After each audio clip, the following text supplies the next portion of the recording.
Welcome to our new session of KCC tutorials. So students, आज हम लोग 10वीं कक्षा का हिंदी लोक भारती का ये 5वां पाठ ईमानदारी की मूर्ति पढ़ने जा रहे हैं, जो लिखा गया है सुनील शास्त्री इनके द्वारा। लाल बहादुर शास्त्री जी के ये बेटे हैं, इनके द्वारा ये पाठ लिखा गया है। हमने पहले वाले वीडियो में शुरुआती भाग देखा था, अभी आगे का भाग इस वीडियो में हम सीखने वाले हैं। ईमानदारी की प्रतिमूर्ति अपने बापूजी के बारे में, मतलब लाल बहादुर शास्त्री जी के बारे में बहुत सारी बातें इन्होंने इस पाठ में हमें बताई है। तो वीडियो स्टार्ट करने से पहले आपको एक रिक्वेस्ट है कि आपको अगर हमारे वीडियोस अच्छे लगते हो, इसका फ़ायदा होता हो, तो इसे ज़्यादा से ज़्यादा लाइक, शेयर और कमेंट कीजिए और हमारे चैनल को सब्सक्राइब कीजिए। तो चलिए शुरू करते हैं हमारा नेक्स्ट पार्ट, उर्वरित भाग। हमने देखा था कि ये जो गाड़ी चलाते हैं, तो इस गाड़ी का जो खर्चा होता है ये निजी हिसाब में रखने के लिए लाल बहादुर शास्त्री जी कहते हैं। हमने यहाँ तक पढ़ा था, तब उनकी बात हमारी समझ में नहीं आई। फिर उन्होंने अम्मा को बुलाने के लिए कहा। अम्मा जी के आने पर बोले, सहाय साहब से कहना 60 पैसे प्रति किलोमीटर के हिसाब से पैसे जमा करवा दे। जो भी इसका खर्चा था 60 पैसे प्रति किलोमीटर, 14 किलोमीटर इन्होंने गाड़ी चलाई थी, तो 60 पैसे प्रति किलोमीटर के हिसाब से पैसे जमा करवाने के लिए इन्होंने कहा था। इतना जो उनका कहना था कि हम और अनिल भैया वहाँ रुक ही नहीं सके। इतना कहने पर ही इनको बहुत गिल्ट फील हुआ, मन में बहुत बुरा लगा। जो रुलाई छूटी तो वह कमरे में भागकर पहुंचने के बाद भी काफ़ी देर तक बंद नहीं हुई, मतलब ये रोने लगे। दोनों ही जन देर तक फूट फूट कर रोते रहे। फूट फूट कर रोना मतलब बहुत रोना। ये रोने लगे। आपसे यह बात शान के तहत नहीं कह रहा, पर इसलिए कि ये बातें अब हमारे लिए आदर्श बन गई है। ये जो बात, ईमानदारी की बात हमें हमारे बाबूजी ने, पिताजी ने सिखाई, ये बात हमारे लिए, मतलब लेखक के लिए आज एक आदर्श बनकर रह गई है। बहुत छोटी छोटी बातों में से इन्होंने अपनी सरलता और सादगी, ईमानदारी, ये सभी बातें इन्होंने सिखाई है अपने बच्चों को। सक्रिय राजनीति में आने पर सरकारी पद पाने के बाद क्या उसका दुरुपयोग करने की हिम्मत मुझ में हो सकती है? ये सभी बातें, इन सभी गुणों का जो मुझ पर प्रभाव है, भले ही मैं सक्रिय राजनीति में अभी भी हूँ, लेकिन क्या मैं ऐसा कर सकता हूँ, ऐसे उसका दुरुपयोग कर सकता हूँ? सरकारी पद पाने के बाद में क्या उसका दुरुपयोग करने की हिम्मत मुझ में आ सकती है? जबकि बचपन में ही, मतलब पहले के दिनों में ही, जब लाल बहादुर शास्त्री जी थे, प्रधानमंत्री थे, तभी उन्होंने ये सभी बातें, ये सभी ज्ञान, शिक्षा इनको दे दी है कि ईमानदारी से काम करना चाहिए। निजी उपयोग में अगर हम कुछ उपयोग करते हैं किसी चीज़ का, सरकारी चीज़ का, तो उसका हिसाब हमारे घर से निजी उपयोग के तहत दिया जाना चाहिए। ये सभी बातें जो थी, तो ये सभी बातें उन्होंने पहले से ही सिखा के रखी थी। तो ये कह रहे लेखक कि अगर मैं राजनीति में हूँ भी, तो मैं उसका दुरुपयोग करने की मुझ में हिम्मत नहीं है।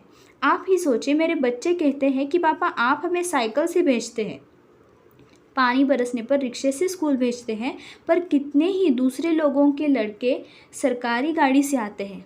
वे छोटे हैं, उन्हें कलेजा चीरकर नहीं बता सकता। समझाने की कोशिश करता हूँ, जानता हूँ मेरा यह समझाना कितना कठिन है, फिर भी समय होने पर कभी कभी अपनी गाड़ी से छोड़ देता हूँ। देखिए, ये अपने बच्चों को भी यही शिक्षा दे रहे हैं जो इनके पिताजी ने इन्हें दी थी, कि भले ये सरकारी है, मतलब सरकारी गाड़ियाँ इनके पास है, लेकिन ये अपने बच्चों को साइकिल से स्कूल भेजते हैं। देखिए कितना ईमानदार, कितना सरल स्वभाव, मतलब भले ही आसमान को छू लेना, लेकिन अपने पैर ज़मीन पर ही रखना, इसी बात को कहते हैं। भले ही लोग आसमान छू जाए, लेकिन उनके पैर अगर ज़मीन पर है, तो ये बहुत अच्छा गुण है, बहुत अच्छा स्वभाव है इनका। तो ये क्या कह रहे हैं, देखिए अपने बच्चों को भी इन्होंने साइकिल से स्कूल भेजा था, और कभी बारिश होने पर, बारिश बरसने पर रिक्शे से स्कूल भेजते थे। पर कभी भी सरकारी गाड़ी से नहीं भेजते थे। कभी कभी ये जो छोटे थे, तो समझाने की इनको कोशिश करते थे लेखक, लेकिन समझाना थोड़ा कठिन था, क्योंकि बच्चे हैं, तो समय होने पर कभी कभी अपनी गाड़ी से ये छोड़ देते थे। अपना सरकारी ओहदा छोड़कर आया हूँ और आपके साथ यह सब फिर जिक्र कर तनिक ताज़ा और नया महसूस करना चाहता हूँ। देखिए, ये कह रहे हैं कि सरकारी ओहदा, मतलब सरकारी जो औरा होता है एक, कि हाँ बाबा गवर्नमेंट, ऐसा तो ये मैं छोड़कर आया हूँ और आपके साथ यह सब फिर मतलब ज़िक्र और तनिक ताज़ा और नया महसूस करना चाहता हूँ, कुछ अच्छा बताना चाहता हूँ। कोशिश करता हूँ नींव को पुनः संजोना संवारना, कि मेरे मन का महल आज के इस तूफ़ानी झंझावात में खड़ा रह सके। अपने मन को समझाता हूँ, कोशिश करता हूँ कि ये जो नींव हमारे बाबूजी ने दी है, मतलब रखी है, ये कायम रखे, इसकी बुनियाद जो है ये कायम रखे, ये बात आगे की पीढ़ियाँ भी फॉलो करें इस बात को, ऐसा ये कह रहे हैं। याद आते हैं बचपन के वे हसीन दिन, वे पल जो मैंने बाबूजी के साथ बिताए। देखिए सुनील जी क्या कह रहे हैं, उनको बचपन के दिन याद आते हैं। बचपन की यादें बहुत सारी होती है सबके पास, ऐसे ही उन्हें अपने बचपन के दिन याद आते हैं जो उन्होंने अपनी बाबूजी के, लाल बहादुर शास्त्री जी के साथ बिताई थी। वे अपना व्यक्तिगत काम मुझे सौंप देते थे और मैं कैसा गर्व अनुभव करता था। अगर कोई कोई व्यक्ति अपने बच्चों को अपना निजी काम, प्राइवेट काम बताता है, मतलब व्यक्तिगत काम सौंपता है, तो उस बेटे को बहुत गर्व महसूस होता है कि हाँ, हमारे पिताजी ने हमें ये काम बताया, जिम्मेदारी का काम हमारे पिताजी ने हमें बताया ताकि हम ये कर सकते हैं। तो ऐसा गर्व महसूस करते हैं, जो बेटे होते हैं वो गर्व महसूस करते हैं। ऐसे ही लेखक कह रहे हैं कि मुझे भी बहुत गर्व हुआ उनका काम करते हुए, कि पिताजी ने मुझे काम दिया, मुझे काम बताया, ऐसा करने में मुझे बहुत गर्व महसूस हुआ। एक होड़ थी जो हम भाइयों में लगी रहती थी, किसे कितना काम दिया जाता है और कौन उसे कितनी सफाई से करता है, ऐसी कंपटीशन सी लगी रहती थी। मतलब चढ़ाव सा लगा रहता था कि कौन ऐसे अच्छी तरह से करता है। अगर बाबूजी ने कोई काम सभी लोगों को सौंपा है, सभी भाइयों को सौंपा है, तो ये काम कितनी अच्छी तरीके से कौन कैसे करता है, ये देखने में एक लगाव सी रहती थी, चाव सी रहती थी। एक दिन बोले, सुनील, मेरी अलमारी काफ़ी बेतरतीब हो रही है, तुम उसे ठीक कर दो और कमरा भी ठीक कर देना। लाल बहादुर शास्त्री जी ने लेखक से कहा, सुनील जी से कहा कि मेरी अलमारी जो है, कबर्ड, अलमारी मतलब कबर्ड जो है वो बेतरतीब हुआ है, मतलब बेतरतीब मतलब अस्ताव्यस्त हुआ है, पूरा बिखर गया है, तो तुम उसे ठीक कर दो और कमरा भी ठीक कर देना। मैंने स्कूल से लौट कर वह सब कर डाला। दूसरे दिन मैं स्कूल जाने के लिए तैयार हो रहा था कि बाबूजी ने मुझे बुलाया और पूछा, तुमने सब कुछ बहुत ठीक कर दिया है, मैं बहुत खुश हूँ, पर वे मेरे कुर्ते कहाँ हैं? तो जब अलमारी लेखक ने ठीक की थी, मतलब सब सामान ठीक से रखा था अलमारी का, तो जाहिर सी बात है कि इनके कुर्ते भी मतलब इन्होंने कहीं पर रखे होंगे ठीक से। तो ये जो बाबूजी थे इनके, लाल बहादुर शास्त्री जी, ये पूछते हैं कि मेरे कुर्ते कहाँ पर है? तुमने सब तो चीज़ें अच्छी से रखी है, लेकिन मुझे कुर्ते नहीं मिल रहे, मेरे कुर्ते कहाँ हैं? मैं बोला, वे कुर्ते भला, कोई यहाँ से फट रहा था, कोई वहाँ से फट रहा था, वे सब मैंने अम्मा को दे दिए हैं। तो ये जो फटे हुए थे थोड़े से कुर्ते, तो लेखक को ये अच्छा नहीं लगा कि ये अलमारी में रखे, मतलब ये कैसे पहनेंगे बाबूजी, बाबूजी तो प्रधानमंत्री है। तो इन्होंने क्या किया लेखक ने, सुनील जी ने, कि ये जो कुर्ते थे जो फटे हुए थे कहीं से थोड़े से, तो ये इन्होंने अपनी माँ के पास दे दिए कि तुम इसका कुछ तो करो। इसके कारण इन्होंने ये जो कुर्ते थे सभी अलमारी में ख़राब हो गए, ये सभी कुर्ते उन्होंने अपनी माँ के पास दे दिए। तो ये कहते हैं कि मैंने माँ के पास ये सभी कुर्ते दे दिए हैं। उन्होंने पूछा, यह कौन सा महीना चल रहा है? मैंने जवाब दिया, अक्टूबर का अंतिम सप्ताह। लाल बहादुर शास्त्री जी पूछते हैं, कौन सा महीना अभी चल रहा है? तो लेखक ने जवाब दिया कि अक्टूबर का अंतिम सप्ताह चल रहा है, मतलब अक्टूबर महीना चल रहा है। उन्होंने आगे जोड़ा, अब नवंबर आएगा, जाड़े के दिन होंगे, तब ये सब काम आएंगे, ऊपर से कोट पहन लूँगा ना। देखिए ये प्रधानमंत्री है, लेकिन फिर भी ये जो कपड़े पहनते हैं उसमें भी थोड़ा सा अगर फटा हुआ है तो उसको ये कम नहीं समझते हैं। भले ही ये जो कपड़े हैं थोड़े से फटे हुए हैं, ये क्या कह रहे हैं, अभी जाड़े के दिन आएंगे, मतलब ठंड के दिन आएंगे, तो उसके ऊपर से मैं कोट पहन लूँगा ना, ये कह रहे। देखिए कितनी सादगी और सरलता है इनके बिहेवियर में, इनकी जो जीवन है, कितना सादगी से, सरलता से इन्होंने बिताया है। भले ये प्रधानमंत्री थे, क्या उनको कुछ कम था नया कुर्ता खरीदना? लेकिन देखिए ये आगे बता रहे अपने बेटों को कि कैसे अच्छे से संभालते हुए किसी भी चीज़ का उपयोग करना चाहिए। इसका महत्व उतना ही है जितना कि नए कुर्ते का, मतलब दोनों भी उतने ही महत्वपूर्ण हैं। मैं देखता रह गया, क्या कह रहे हैं बाबूजी? वे कहते जा रहे थे, ये सब खादी के कपड़े हैं। खादी के कपड़े बड़े महंगे होते हैं, बड़ी मेहनत से बनाए हैं, बीनने वालों ने, बीनने वाले मतलब वीविंग करना, बीनना मतलब क्या, वीविंग करना, ये कपड़े सीना बनाना, इसका एक एक सूत काम आना चाहिए। खादी के जो कपड़े होते हैं ये बनाने में बहुत कष्ट पड़ते हैं, बहुत मेहनत उठानी पड़ती है और ये महंगे भी होते हैं और ये ज़्यादा दिनों तक टिकते भी हैं। यह नहीं, मुझे याद है मैंने बाबूजी के कपड़ों की तरफ ध्यान देना शुरू किया था। क्या पहनते हैं, किस किफ़ायत से रहते हैं, मैंने देखा था। एक बार उन्होंने अम्मा को फटा हुआ कुर्ता देते हुए कहा था, इनके रुमाल बना दो। देखिए ये क्या कह रहे हैं, इन्होंने अपना फटा हुआ कुर्ता माँ को दे दिया था और कहा था कि इनके रुमाल बना दो, मतलब जो भी चीज़ है इसका फिर से उपयोग किया जाए। बाबूजी का एक तरीका था जो अपने आप आकर्षित करता था। वे अगर सीधे से कहते, सुनील तुम्हें खादी से प्यार करना चाहिए, तो शायद वह बात कभी भी मेरे मन में घर नहीं करती, पर बात कहने के साथ साथ उनके अपने व्यक्तित्व का आकर्षण था जो अपने में सामने वाले को बांध लेता था। अगर ये मतलब खादी के कपड़े में इनको अभी लगाव लगने लगा, लेखक जो थे इनको खादी के कपड़े अच्छे लगने लगे, अगर यही बात लाल बहादुर शास्त्री जी इनसे डायरेक्टली कहते कि सुनील तुम्हें खादी से प्यार करना चाहिए, मतलब तुम्हें भी खादी के कपड़े पहनने चाहिए, तो शायद ये बात कभी भी लेखक के घर में मन में घर नहीं करती थी।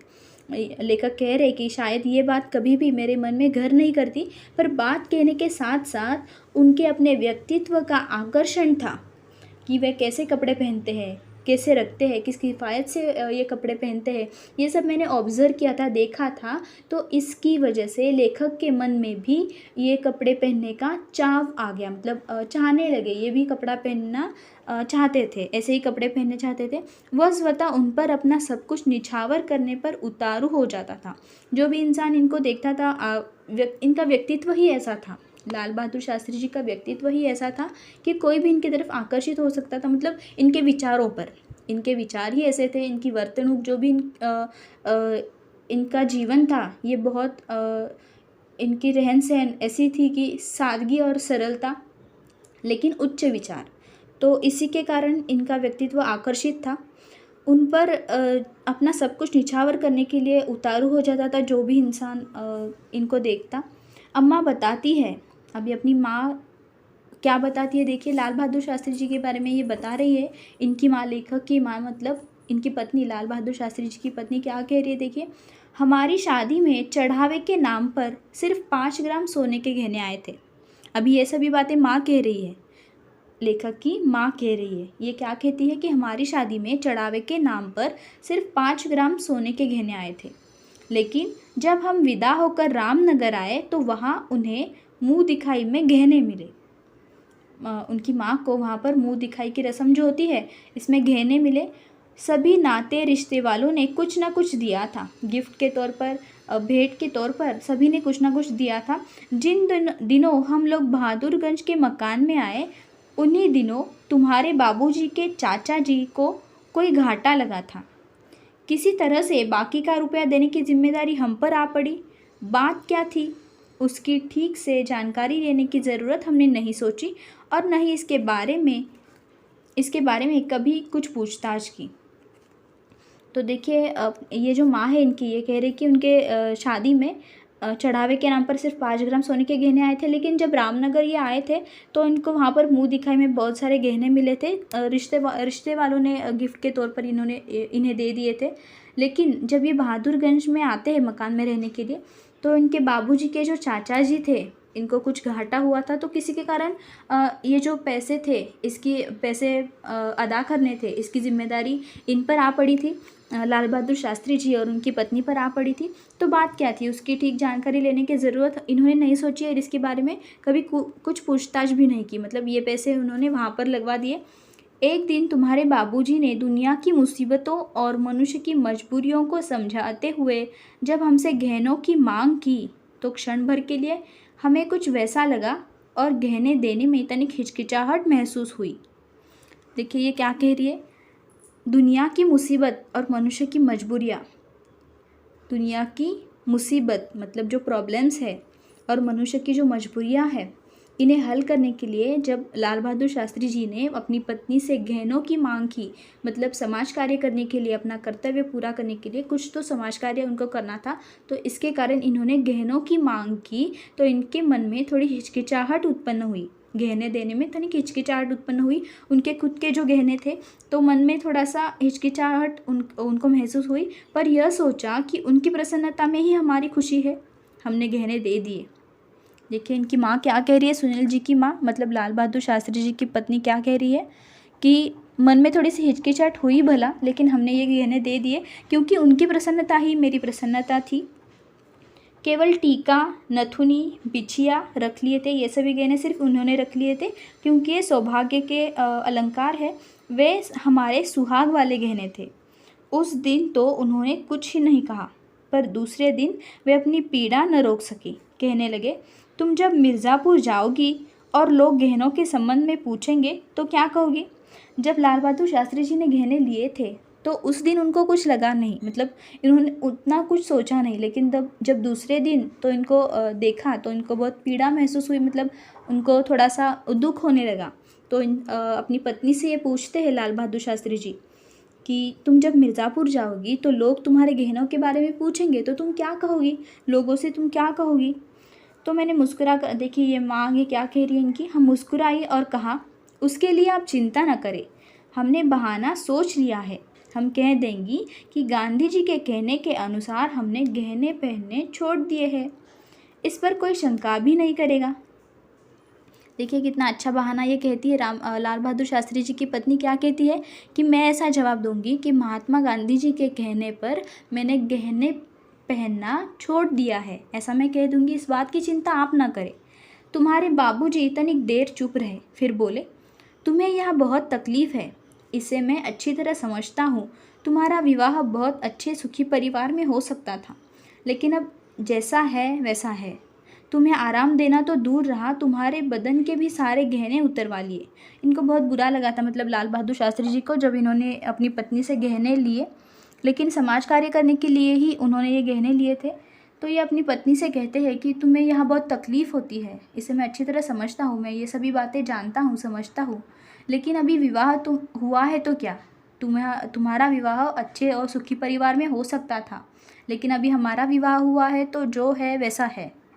अब तुम्हें आराम देना तो दूर रहा, मतलब तुम्हें खुशी देना, ये बातें तो दूर रही, उल्टा मैंने तुम्हारे बदन के सारे गहने उतरवा दिए। इस बात का गिल्ट फील, मतलब उनको बुरा लगता था ऐसे मन में। ये सभी बातें लाल बहादुर शास्त्री जी की पत्नी बता रही है, सुनील शास्त्री जी लिख रहे हैं अपने किताब में। हम बोली, पर जो असल गहना है वह तो है, हमें बस वही चाहिए। देखिए कितनी बड़ी बात ये कहती है इनकी माँ, ये क्या कहती है, असल गहना जो है, मतलब आप जो है वही बस है हमारे लिए, हमें बस वही चाहिए, आप उन गहनों की चिंता ना करें, समय आ जाने पर फिर बन जाएंगे। गहने तो चीज़ वस्तु है, ये तो फिर बन सकते हैं, समय आ जाने पर फिर बन जाएंगे, आप गहनों की चिंता ना करें। सदा ऐसे ही दिन थोड़े रहेंगे, दुख सुख तो सदा ही लगा रहता है। लाल बहादुर शास्त्री मेरे बापूजी से। देखिए कितनी बड़ी बात ये कह रही है इनकी माताजी, सुनील शास्त्री जी की माताजी, मतलब लाल बहादुर शास्त्री जी की पत्नी क्या कहती है, भले ही गहने चले जाए, गहने तो चीज़ वस्तु है, मतलब चीज़ है, हम कभी भी बनवा सकते हैं, आप इसकी चिंता न करें, जो असल गहना है वो तो हमारे पास है। मतलब लाल बहादुर शास्त्री जी को ये कहते कि आप तो है हमारे पास, इसकी चिंता आप ना करें, समय आ जाने पर ये गहने फिर बन जाएंगे। दिन हमेशा ऐसे ही थोड़े रहने वाले हैं, दिन तो बदलते रहते हैं, कभी जीवन में सुख आता है, कभी दुख आता है, ये तो छाँव और धूप की तरह होते हैं, तो ये आते जाते रहते हैं, दुख सुख तो सदा ही लगा रहता है, ऐसा ये कहती है। तो इस तरह से सुनील शर्मा जी ने अपनी पिताजी के बारे में जो भी यादें थी वो इस किताब में बताई थी, उसमें का थोड़ा सा भाग हमें यहाँ पर सीखने के लिए दिया गया था। बहुत अच्छी किताब है लाल बहादुर शास्त्री मेरे बाबूजी, जिसमें अपनी बाबूजी की यादें इन्होंने इकट्ठी की है, बताई है सभी। तो इस तरह से ये लेसन यहाँ पर ख़त्म होता है। इसके कुछ शब्द अर्थ अभी देखते हैं। हिदायत मतलब सूचना, निर्देश देना, सूचना देना। दस्तक मतलब दरवाजे पर आवाज़ करने की क्रिया, दरवाजे पर ठकठकाना, दस्तक देना। इजाज़त मतलब आज्ञा, स्वीकृति, परमिशन। बेतरतीब मतलब अस्त व्यस्त, बिखरा हुआ। किफ़ायत मतलब मितव्यय। फूट फूट कर रोना मतलब ज़ोर ज़ोर से रोना। देखते रह जाना, आश्चर्यचकित होना। तो इस तरह से ये लेसन यहाँ पर ख़त्म होता है। आपको अगर ये वीडियो अच्छा लगा हो तो इसे ज़्यादा से ज़्यादा लाइक, शेयर और कमेंट कीजिए और हमारे चैनल को सब्सक्राइब कीजिए। And thank you for watching our videos and good bye.